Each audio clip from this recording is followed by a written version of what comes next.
ओम श्री वेद पुरुषाय नमः। नमस्कार।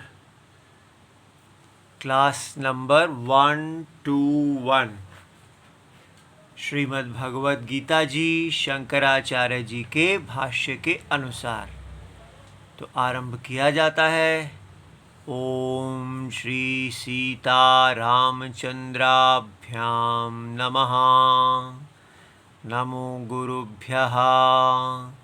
अथ काल देवताः श्री संवत् 2081 वैशाख कृष्ण पक्षः दशमी शुक्रवारः शतभिषा नक्षत्रम् उत्तरायणं वसंत ऋतुः। ओम तत्सत्। श्री शंकराचार्याय गुरवे नमः। सिंहावलोकनम रिविजन। अच्छा जी, तो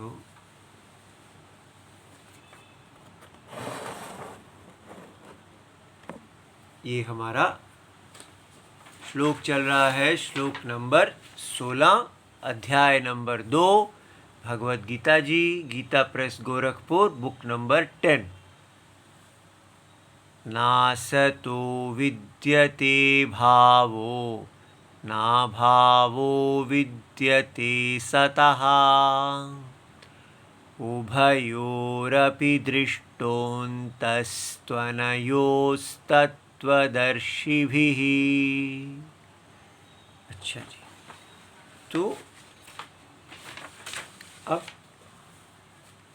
पिछली बार हमने इस भाष्य को 5 पॉइंट्स, 5 बिंदुओं में बदला था। यहाँ तक के भाष्य को देखा था और उसी को हम रिवाइज करते हैं, उसका सिंहावलोकनम करते हैं।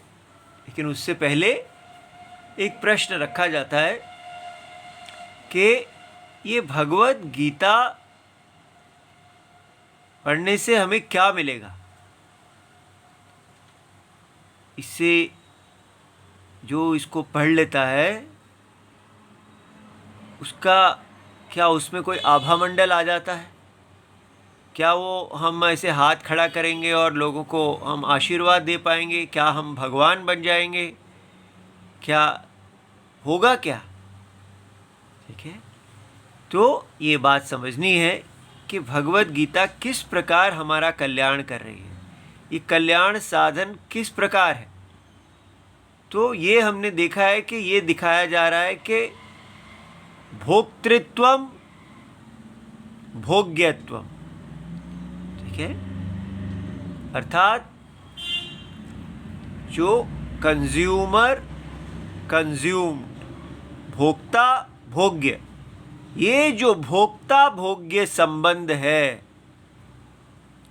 यदि हम ऐसा समझते हैं कि भोक्ता भोग्य संबंध सत्यम है और भगवद गीता हमें इसी संबंध के अंदर ही, इस संबंध को छेड़े बिना हमें कोई ऐसा उपाय, ऐसा कोई हमें कुछ दे देगा जिसके कारण हमें बहुत इष्ट, जो हमें इष्ट भोग है, इष्ट भोग की प्राप्ति होगी, हमारी इच्छाएं पूरी हो जाएंगी, हमारे सपने पूरे हो जाएंगे और हम इस पृथ्वी पे भी एक भगवान की तरह, एक महादेवता की तरह सारे भोगों को, पूजाओं को, आदर को, सम्मान को, उच्च पदों को, क्या हम उसको प्राप्त करेंगे?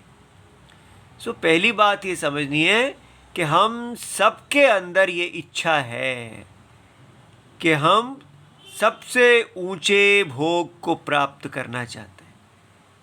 तो इसके बारे में पहले तो कोई गिल्टी फीलिंग, कोई अपराध भावना नहीं होनी चाहिए कि मैं कितना रावण हूँ कि मैं सारे जगत में अपने आप को सबसे ऊंचा, सबसे सुंदर, सबसे विद्वान, हर चीज़ में। अगर किसी डांसर को देखते हैं तो हम सबसे ऊंचा नृत्य सीखना चाहते हैं। अगर कोई पेंटिंग करने वाले को देखते हैं तो दिल करते हैं हम सबसे ऊंचे पेंटर बन जाएं। हर चीज़ में हम अपने आप को ही सबसे आगे देखना चाहते हैं।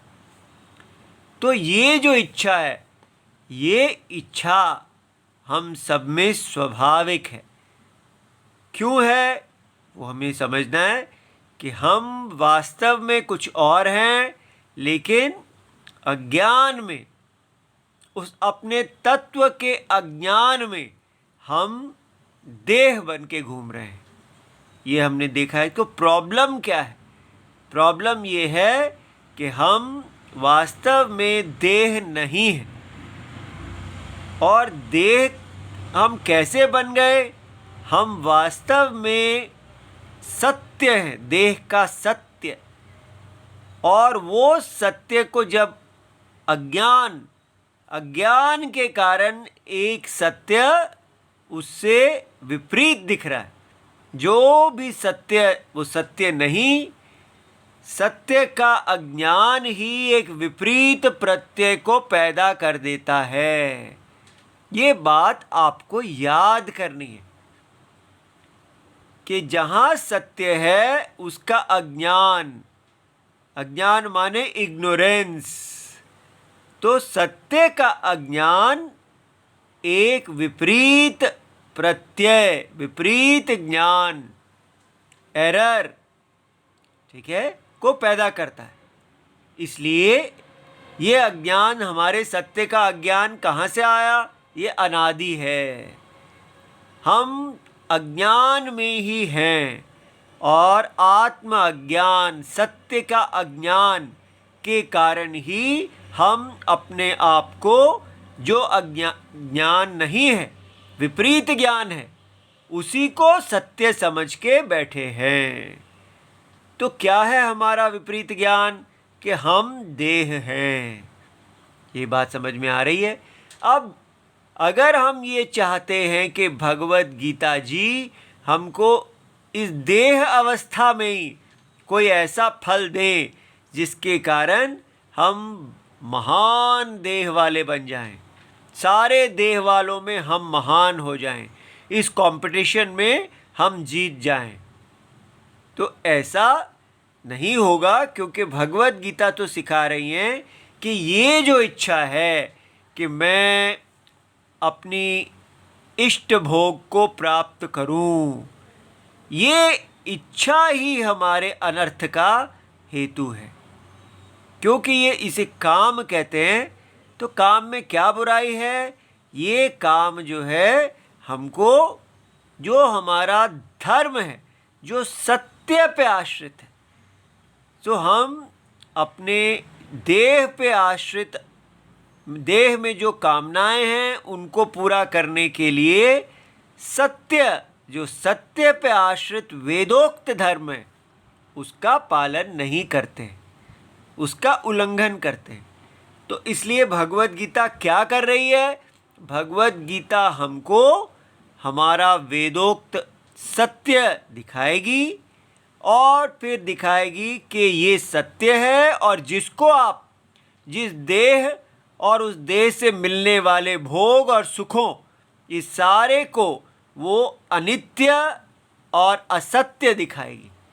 कि जिसको आप नित्य समझ रहे हैं, जिसको आप सत्य समझ रहे हैं, ये देह और इंद्रियां और उसके भोग, उसमें मिलने वाले सुख दुख, ये सारा कुछ, सारा प्रपंच, ये वास्तव में सत्य का विपरीत ग्रहणम है। It is a wrong knowledge about the fact. तो ये एक ऐसी दुनिया में हम हैं जो सत्य ही नहीं है, ये एक स्वप्न रूपी दुनिया है। ऐसा हमें भगवत गीता दिखाएगी। और इस प्रकार दिखा के हमको ये स्वप्न की देह के विषय में जो मोह है, और इस देह में मिलने वाले जो भोग सुख दुख हैं, उनके विषय में जो हमारी तृष्णा है, उन सब से हमें विरक्त कराएगी, वैराग्य दिलवाएगी। और फिर हम जब अपने आप को इस सारे स्वप्न का साक्षी आत्मा, इस स्वप्न का सत्य आत्मा देखेंगे, तो हम अपने इस देह के वेगों को सहन करके इस देह को केवल धर्म में लगा पाएंगे। क्योंकि फिर हम धर्म भी क्यों करेंगे? क्योंकि हम अधर्म नहीं करेंगे। धर्म को जो व्यक्ति नहीं करता वो अधर्म करता है। इसलिए अधर्म करने का हेतु जब हमारा समाप्त हो जाएगा, तो अधर्म करने का हेतु क्या होता है? आपकी कोई इच्छा है। तब जिसकी कोई इच्छा ही नहीं है, तो सामने उसके जब उसका धर्म आता है, तो वो सरलता से उसको कर देता है, क्योंकि धर्म ना करने की कोई जो धर्म में बाधा थी, जैसे पानी बह रहा हो और उसके बीच में एक चट्टान आ जाए तो पानी रुक जाता है, ठीक है। लेकिन अगर उस चट्टान को निकाल दिया जाए तो पानी रुका नहीं रहता, पानी अपने सहज गति से चलता है। इसी प्रकार धर्म का पालन करना हमारे लिए आत्मा का, वो अंतरात्मा का के अनुरूप है, सत्य के अनुरूप है। ये धर्म, ये जो वैदिक धर्म है, ये सत्य के अनुरूप है। और जो देह का धर्म है वो सत्य के विरुद्ध है। इसलिए जब हम अपने सत्य में प्रतिष्ठित होते हैं, अपने नारायण भगवान में प्रतिष्ठित होते हैं, तो भगवान का जो धर्म है उसको पालन करने में हमें ऐसी सरलता अनुभव होती है, जैसे बहते हुए जल में अगर अवरोध, डैम को हटा दिया जाए तो जल स्वाभाविक सरल गति से चलता है। इसको बोलते हैं like taking duck to the water. जैसे बतख इतनी सरलता से जल में उतर जाती है, वैसे ही हम भी उतनी ही सरलता से अपने धर्म में उतर जाएंगे। तो धर्म में जो प्रतिबंध हैं, भगवत गीता उनको दूर कर रही। तो ये बात समझें कि सबसे पहले भगवत गीता क्या करेगी कि हमको हमारे धर्म में स्थापित करेगी।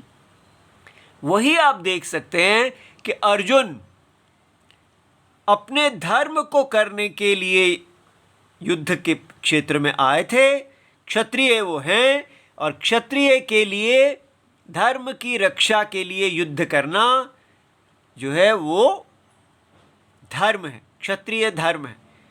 लेकिन अर्जुन जब आए तो उन्होंने ये देखा कि उनका ये जो मृत्यु को देखा, किसकी मृत्यु को देखा?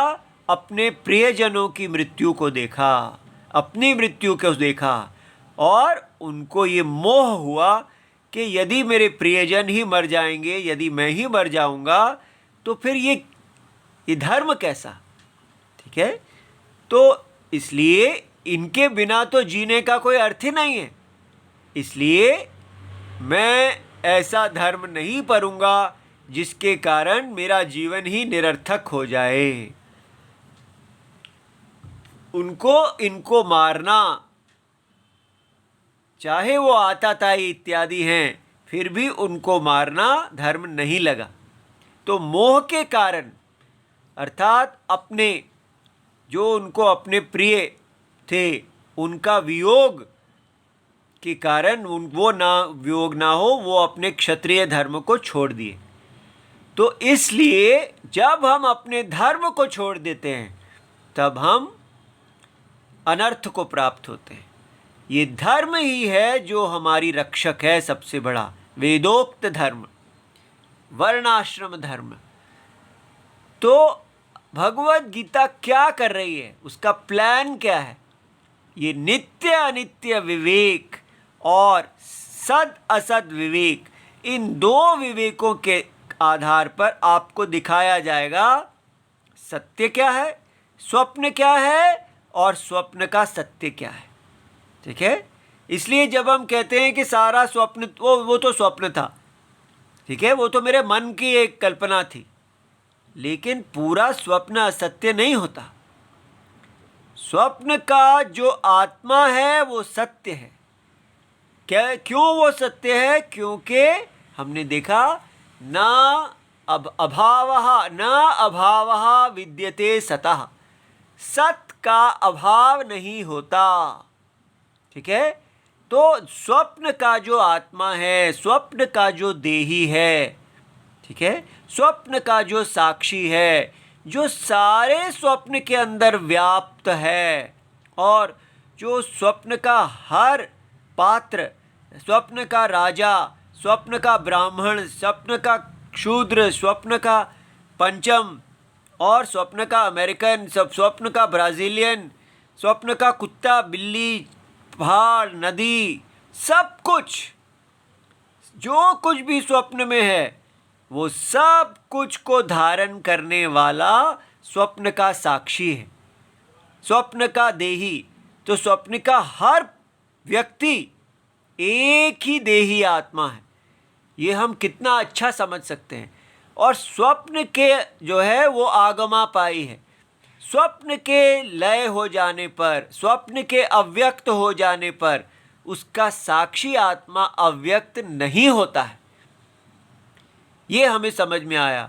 साक्षी आत्मा अब जागृत में उपलब्ध है। जिसने स्वप्न को देखा वही आके कह रहा है कि मैंने पूरा स्वप्न देखा, मैं पूरे स्वप्न का आत्मा था। ठीक है। और इसी समय विचार करने पर जागृत में भी उसको ये समझ में आ जाएगा कि उसी प्रकार मैं भी अभी भी सारे स्वप्न, इस जागृत का आत्मा हूँ, मैं इसका सत्य हूँ, मैं जागृत का सद्बुद्धि विषय हूँ। तो जब हम ये ऐसा देखता है, हमको ये दिखाया जाता है कि हम वास्तव में दो हैं, सद्बुद्धि विषय और असद्बुद्धि विषय। सद्बुद्धि विषय क्या है? न अभावः विद्यते, जिसका कभी अभाव नहीं होता। और असद्बुद्धि क्या है? न भावः, असतः न विद्यते भावः, जिसका कभी सत्ता, भाव, अस्तित्व नहीं है। तो इसकी अस्तित्व कभी खोती नहीं है और इसकी अस्तित्व कभी होती नहीं है। तो स्वप्न जब चल रहा था तब भी उसकी कोई अपनी स्वतंत्र अस्तित्व नहीं थी। स्वप्न के पहाड़ों में, नदियों में, वहाँ के जितने भी व्यक्ति थे, उन सबके अंदर जो सत्ता दिख रही थी वो वास्तव में देही की थी, साक्षी आत्मा की थी। और साक्षी आत्मा की सत्ता निर्विकार है। जो स्वप्न के अंदर एटम बॉम्ब फटा, ठीक है, उससे साक्षी आत्मा में कोई रेडियो एक्टिविटी, कोई भी उसमें विकार नहीं आया। साक्षी आत्मा बिल्कुल अस्पृष्ट। उस न्यूक्लियर वॉर जो हुई स्वप्न में, उससे भी स्वप्न की आत्मा को कुछ नहीं हुआ। आप स्वप्न में कितना भी भोजन करके आए हो तो आप ये नहीं कहते कि अभी जागृत में कि अब मेरे को कुछ नहीं खाना है क्योंकि मैं वहाँ पर बहुत खा के आया हूँ, अभी मेरा पेट भरा हुआ है। तो वहाँ का जो पेट था वो वहीं रह गया, यहाँ का पेट अपना नया है। ठीक है। स्वप्न का देह जो है वो स्वप्न का देह था, जागृत का देह जागृत का है। इसलिए वो स्वप्न की देह, स्वप्न की सारी सृष्टि, स्वप्न का काल अव्यक्त हो गया और जागृत का सृष्टि और जो है व्यक्त हो गई। इसलिए हम देख रहे हैं कि ये पूरा जागृत और स्वप्न आगमापाई है, आता जाता है, लेकिन इसकी आत्मा नित्य है। ये नित्य आत्मा सद्बुद्धि विषय है, इसका कभी अभाव नहीं है।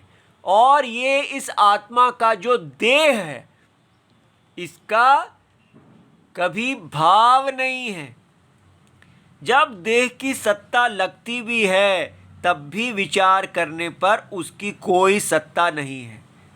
ये आपको एकदम दिमाग में बैठ जाना चाहिए और आश्चर्य होना चाहिए। कमाल की बात है, ये तो कभी सोचा ही नहीं, ऐसा तो सोच भी नहीं सकते हम। क्या कर रही है भगवत गीता, क्या बता रही है। तो हमें ये समझ में आना चाहिए कि हम ये जो आत्मा जो जागृत को धारण करती है, स्वप्न को धारण करती है और दोनों की अव्यक्त अवस्था अर्थात सुषुप्ति को धारण करने वाली आत्मा है, ये इनका सत्यम है। सत्यम को ही हम कह रहे हैं जगत कारणम। ये सत्यम कारणम है और उस कारणम में ये स्वप्न और सुषुप्ति कार्य हैं। ठीक है।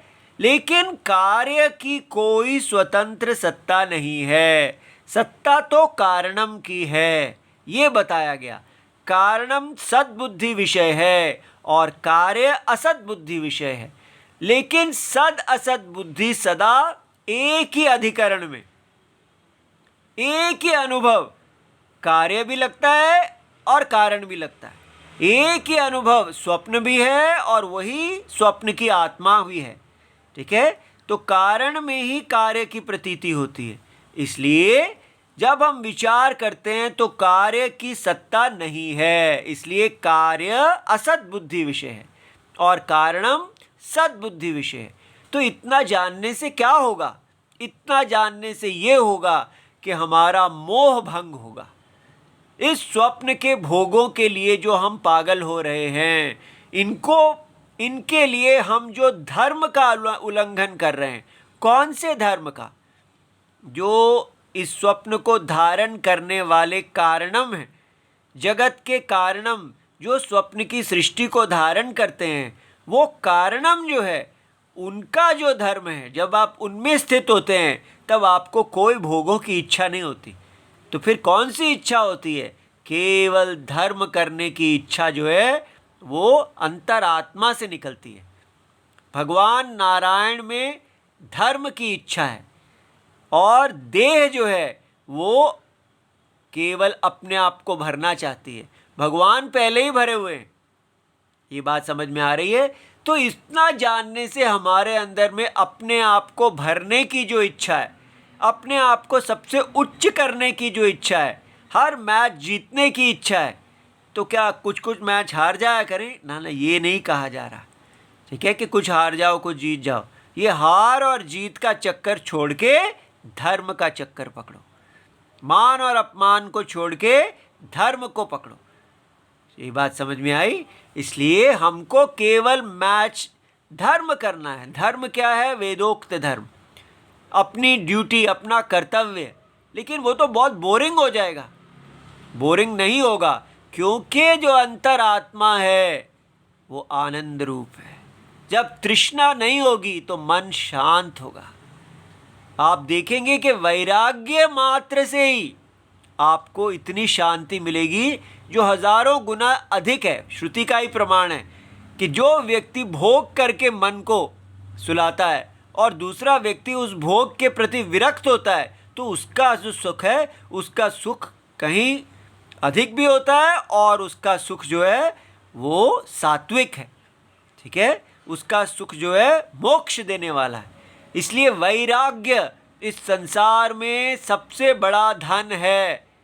ठीक है, तो भगवत गीता हमको विराग, विराग का मतलब क्या है? आपके चश्मे पे जो राग चढ़ा हुआ है, रंग चढ़ा हुआ है, वो धोएगी। वो केवल हमारे ग्लासेस, हमारे चश्मे को साफ करेगी और चश्मे को साफ करने मात्र से हमारी दृष्टि धर्म को देखने लगेगी। ये एजुकेशन जो है, ये शिक्षा हमारे देश में बचपन में गायत्री मंत्र के समय दी जाती थी कि आपकी आँखों का चश्मा साफ कर दिया जाए, लेकिन वो हमें नहीं मिल रहा है। इसलिए हम यहाँ मोक्ष शास्त्र को पढ़ते समय अपने चश्मे को साफ करेंगे और फिर भगवत परायण होके, अंतरात्मा अपने सत्य के परायण होके हम धर्म करेंगे बस। और धर्म करते हुए भी हम कहेंगे अहम अकर्ता, अहम अभोक्ता। अकर्ता अभोक्ता नारायण में स्थित होते हुए हम धर्म करते हुए से दिखेंगे, ऐसा होगा। ठीक है, ये भगवत गीता चाह रही है और हमें कोई भी तृष्णा नहीं होगी। पूर्णता हमें प्राप्त है। अंतर भगवान के अंदर शरण लेने मात्र से ही व्यक्ति तृप्त हो गया। अब वो जैसे भगवान तृप्ति के कारण अपना कर्म करते हैं, भगवान तृप्ति को प्राप्त करने के लिए कर्म नहीं करते। भगवान तृप्त हैं इसलिए धर्म करते हैं। हम भी वैसे ही करेंगे, पूर्ण शांति से अपने धर्म को करेंगे। इस शांति के कारण ही हमारे देश में इतने महान, हर क्षेत्र में महान धर्म हुए हैं। ठीक है, चाहे वो ग्रंथों की रचना हो, पाणिनि जैसे आचार्य हैं, हर क्षेत्र में इतने महान आचार्य हैं, उन ठीक है महाभाष्यकार हैं, शंकराचार्य जी हैं, इतने सुंदर, एक से एक बढ़ के गुरु इतने सुंदर, उनके शिष्य इतने सुंदर, शिष्य परंपरा इतनी सुंदर। ये नहीं कि कहीं एक कोई व्यक्ति आया था जो बड़ा महान था, वो पूरी श्रृंखला 20, 25, 30 की श्रृंखला, सब एक से एक महान। कैसे? केवल इस ज्ञान से। इसलिए आप इसको हल्का मत आकिए, ये बहुत ही सुंदर चीज़ है कि ये हमको शांत कर देगी। कितना शांत? जितना शांत भगवान नारायण है। ठीक है, तो इसलिए भगवत गीता का फल क्या होगा? वैराग्यम। नित्य अनित्य विवेक से वैराग्य आएगा, जो हमको साधन संपत्ति बताई गई है। ठीक है, वो संपत्ति हमको भगवत गीता देगी। ठीक है, तो वो सदसद विवेक, वो जो मुमुक्षुत्वम आदि, वो जो संपत्ति कही गई थी, वो हमको इससे प्राप्त हो जाएगी और उसको प्राप्त होके हम शांत हो जाएंगे। ठीक है, और शांत होके हम धर्म को करेंगे। कैसे करेंगे? कर्म योग बुद्धि से करेंगे। कर्म योग बुद्धि से करेंगे तो हम विरक्त होके ज्ञान के लिए तैयार हो जाएंगे, ज्ञान आ जाएगा और फिर हम ज्ञानी होके सन्यासी हो जाएंगे। ये इसका मेथड है। अब हम इसको जल्दी से देखते हैं कि हमने जो कल 5 किए थे, बार बार इतना रिवाइज करना पड़ता है, आपको धैर्य धरना चाहिए। अब बताइए इस पैराग्राफ में क्या था? देखिए, न असतः अविद्यमानस्य शीतोष्णादेहे सकारणस्य न विद्यते नास्ति भावो भवनम अस्थिता नहीं शीतोष्णादि सकारणं प्रमाणैः निरूप्यमाणं वस्तु संभवति। तो भगवान ने पहले क्या किया? प्रतिज्ञा किया। प्रतिज्ञा क्या किया है कि जो देही है वो सत्य है, सद्बुद्धि विषय है, और जो देह है और देह के में जो इंद्रियां हैं, इंद्रियों के विषय हैं, उनसे निकलने वाले शीतोष आदि सुख दुख हैं, ये सब कुछ असत बुद्धि विषय है। तो प्रतिज्ञा में सद्बुद्धि विषय कौन है, असत बुद्धि विषय कौन है, ये बताया गया। देही सद्बुद्धि विषय है और देह और उसका सब, उसके साथ जो कुछ भी जुड़ा हुआ है जिससे सुख दुख उत्पन्न होता है, सब कारण मिला के असत बुद्धि विषय है, ये बताया गया। दूसरा पॉइंट क्या आया? हेतु। प्रश्न है क्यों आप ऐसा कहते हैं? तो उत्तर है विकार ही सहा। क्योंकि ये देह और उसको साथ उसके साथ सब कुछ जो जुड़ा हुआ है वो सब विकार है। विकार माने क्या? देही का विकार। देही जो है वो उसी में, उसके अज्ञान के कारण आपको देह दिख रही है। ये पूरा जागृत प्रपंच जो महा समष्टि देह है, ये पूरी समष्टि देह देही का विकार है। तो विकार में खराबी क्या है? विकारहा च व्यभिचरति। तो ये हेतु बता दिया गया। ये प्रतिज्ञा थी, ये उसका कारण बताया। क्योंकि ये देह जो है विकार है, विकार का व्यभिचार होता है। अर्थात जब हम विचार करते हैं तो पता चल जाता है कि ये जो देह है ये तो वास्तव में देही है, ये जो कार्य है ये कारणम है।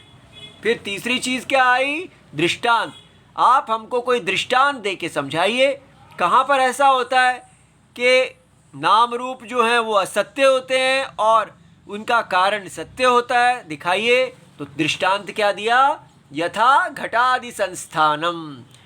ठीक है, जैसे एक घड़ा जो बनाया गया है चक्षुषा निरूप्यमाणम, उसको जब हम आँखों से निश्चय प्रमाण से, आँख प्रमाण है, देखते हैं तो मृद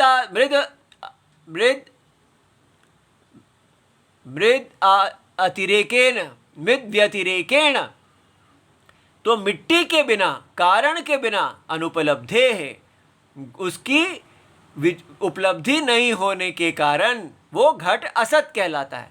तथा सर्वो विकारः कारण व्यतिरेकेण अनुपलब्धे है असत। इसलिए संसार का सारा कार्य अपने कारण के बिना असत है, और जन्म से पहले और प्रध्वंस के बाद भी वो असत ही है। ठीक है, तो हमने ये अब तीसरा दृष्टांत में भी देख लिया कि कोई भी कार्य हो, आने से पहले भी वो कारण है और जाने के बाद भी वो कारण है, वो सदा कारण ही है। कारण सद्बुद्धि विषय है और कार्य असत बुद्धि विषय है। फिर उसके बाद चौथा क्या आया? पूर्व पक्ष। पूर्व पक्ष आया, उन्होंने कहा कि अगर आप ऐसा कहेंगे तो संसार का सारे कार्य कारण जो है वो असत बुद्धि विषय हो जाएगा। क्यों हो जाएगा? क्योंकि हर कारण का पीछे कारण होता है। ठीक है, तो ये पूर्व पक्ष। उसके बाद भगवान ने सिद्धांत दिया, नहीं ऐसी बात नहीं है। क्यों? हर जगह दो बुद्धियां उपलब्ध हैं, सद्बुद्धि और असत बुद्धि। उसमें सद्बुद्धि क्या है? यद विषया बुद्धि व्यभिचरती वो सत, और यद विषया बुद्धि न व्यभिचरती, जो न व्यभिचरती है वो सत है, जो व्यभिचरती है वो सत है। इस प्रकार दो बुद्धियां हैं भगवान ने बताया, और वो हर जगह उपलब्ध हैं सामानाधिकरण्यम में। यहाँ से फिर आगे चलेंगे। ये जो 5 पॉइंट हैं आपको इस प्रकार दिमाग में बैठना, प्रतिज्ञा, हेतु, दृष्टांत, पूर्व पक्ष और सिद्धांत क्या है, बार बार इसको रिपीट कीजिए। समझ गए? ओम नमो भगवते वासुदेवाय। जय जय सीताराम। प्रणाम।